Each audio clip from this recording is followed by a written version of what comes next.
જે સમયે જે કરવાથી બધાનું ભલું થાય, સારું થાય, એ કામ કૃષ્ણ ભગવાન કરે.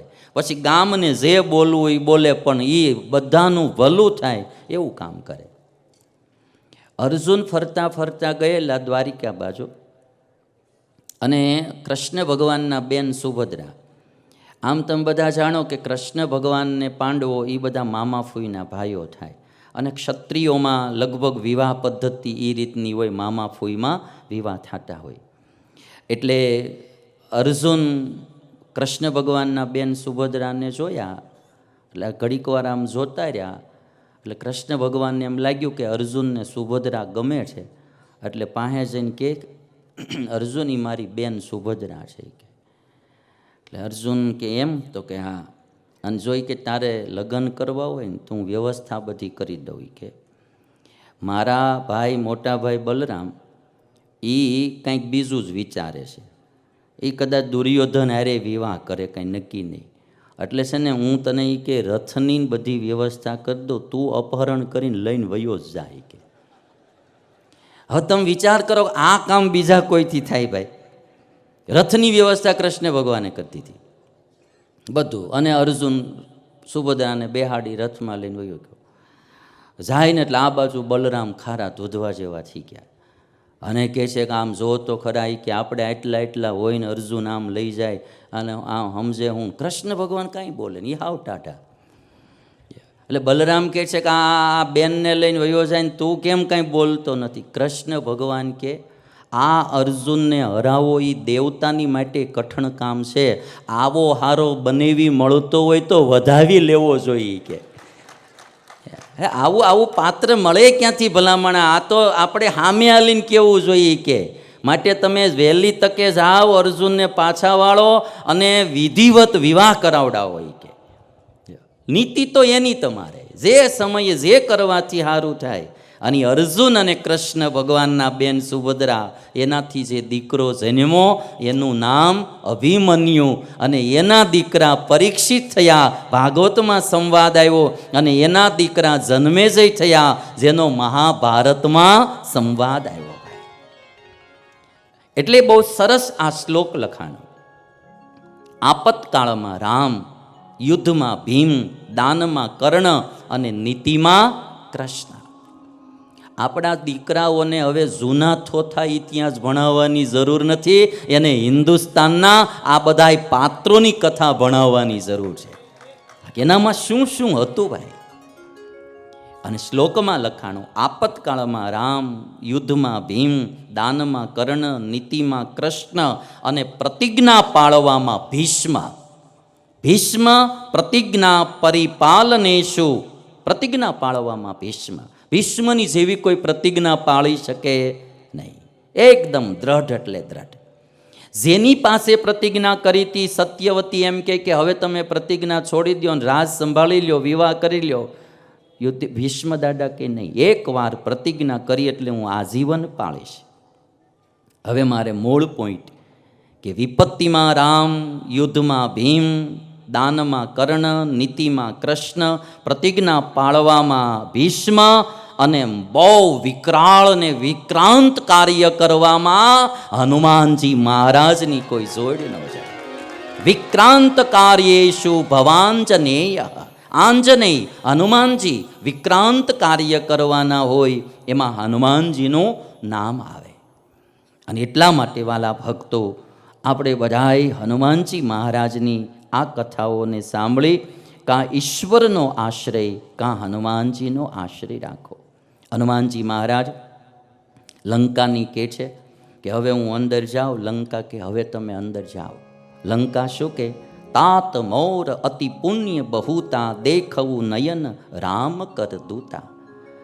લંકા કહે છે કે આજ મારા બહુ મોટા પુણ્ય કે મને રામના દૂત હનુમાનના દર્શન થઈ ગયા. રાક્ષસી લંકા એનું પણ આ દિલ પરિવર્તિત થઈ ગયું. તાત મોર અતિ પુણ્ય બહુતા, દેખવું નયન રામ કર દૂતા. હું મારી આંખે આજ રામના દૂતના દર્શન કરું, મારા પુણ્યનો કોઈ પાર નથી. લંકા નામની રાક્ષસી જે હનુમાનજી આગળ બોલીને એક વાત, લંકા કહે છે કે એક ત્રાજવું લો તમે, ત્રાજવાના એક પલડામાં સ્વર્ગના સુખ મૂકો, ભગવાનના ધામના સુખ મૂકો, અને એક બાજુ કોઈ સત્સંગનું સુખ મૂકો ને તો સત્સંગનું પલડું ભારે થઈ જાય એવું સત્પુરુષના દર્શનનું ફળ છે. લંકા કહે છે સાધુ પુરુષનું દર્શન થાય, એનો સમાગમ મળે, એની ભેગું રહેવાનું થાય, એનું દર્શન મળે, એનું પુણ્ય આટલું છે.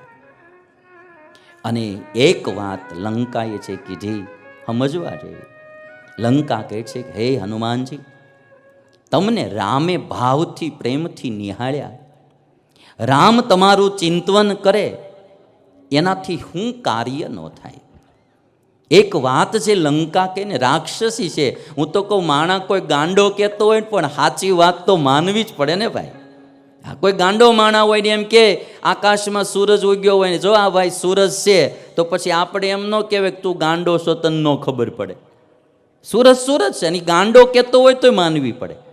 રાક્ષસી લંકા કહે છે હનુમાનજીને કે જેના ઉપર રામની દ્રષ્ટિ પડી, જેની ઉપર રામની કૃપા વરસી, એ વ્યક્તિ એના શત્રુ હોય ને એ પણ મિત્ર થવા માંડે, એના શત્રુઓ પણ મિત્ર મળે થવા.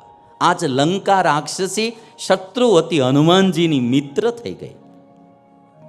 ગરલ સુધા રીપુ કરહી મિતાઈ, જેની ઉપર રામની કૃપા વરસે એનું વિષ પણ અમૃત બની જાય, એનું ઝેર પણ અમૃત બની જાય, એનો શત્રુ પણ મિત્ર બની જાય.